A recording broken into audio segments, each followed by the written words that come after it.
വിവാഹവുമായി ബന്ധപ്പെട്ട് ഒരു വിവാഹമോചനം നടക്കുമ്പോ അന്തസ്സിൽ ഭർത്താവിന്റെ വീട്ടിൽ ജീവിച്ചു പോന്ന പെണ്ണ് ആ വീട്ടിൽ നിന്ന് വേർപിരിയുമ്പോൾ ഭർത്താവിനെതിരെ, ഭർത്താവിന്റെ വാപ്പക്കെതിരെ, ഉമ്മക്കെതിരെ, പെങ്ങന്മാർക്കെതിരെ ഒരു കാരണവുമില്ലാതെ ദേഹോപദ്രവം ചെയ്തു എന്ന് കേസ് കൊടുക്കുന്നവര്, ഉപദ്രവിച്ചു എന്ന് കേസ് കൊടുക്കുന്നവർ, അപമാനിച്ചു എന്ന് കേസ് കൊടുക്കുന്നവർ, അന്തസ്സോടെ നോക്കിയ, അന്തസ്സോട് ഒരു പൊന്നുമോളെ പോലെ പരീക്ഷിച്ചു പോകുന്ന കുടുംബങ്ങളോട് പോലും കോടതിയുടെ മുമ്പിൽ ചെന്ന് 4 കാശ് കിട്ടും എന്ന മോഹം കൊണ്ട് പച്ചയായ നുണ പറഞ്ഞ് കേസുണ്ടാക്കി കൊടുക്കുന്ന പെണ്ണുങ്ങളെ, ആണുങ്ങളെ, നിങ്ങൾ ഓർക്കേണമേ, പുണ്യനബി ഞങ്ങൾ പറഞ്ഞ നിയമത്തിനെതിരാണ് നമ്മൾ ചെയ്യുന്നത്.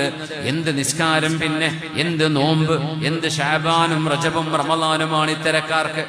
പൈസയുടെ വിഷയം വരുമ്പോ, കോടതി പെണ്ണുങ്ങൾക്ക് അനുകൂലമാണ് എന്നൊരു തോന്നൽ വരുമ്പോ പച്ചയായ നുണ പറഞ്ഞ് കേസ് കൊടുത്ത് ആളുകളെ കോടതി കയറ്റിറക്കുമ്പോൾ നിരപരാധിയായ ഒരു മനുഷ്യനെതിരാണ് നിങ്ങൾ ചെയ്യുന്നതെങ്കിൽ ആ ദുൽമ നാളെ അല്ലാഹുവിന്റെ മുമ്പിലേക്ക് വരുമ്പോൾ ദുലുമാതുൻ യൗമൽ ഖിയാമ, അന്ത്യനാളിൽ നിങ്ങൾക്ക് ഇരുട്ടായിരിക്കും. ഇരുട്ടുകളാണ്, ഘനീഭവിച്ച ഇരുട്ടാണ്. നിങ്ങൾക്ക് ഒരടി പോലും നടക്കാൻ കഴിയാതെ അല്ലാഹു നിങ്ങളെ വിചാരണയ്ക്ക് വിധേയമാക്കുന്ന ശിക്ഷ നിങ്ങൾക്കുണ്ടാകുമെന്ന് മഹാനായ റസൂലുള്ളാഹി സ്വല്ലല്ലാഹു അലൈഹി വസല്ലം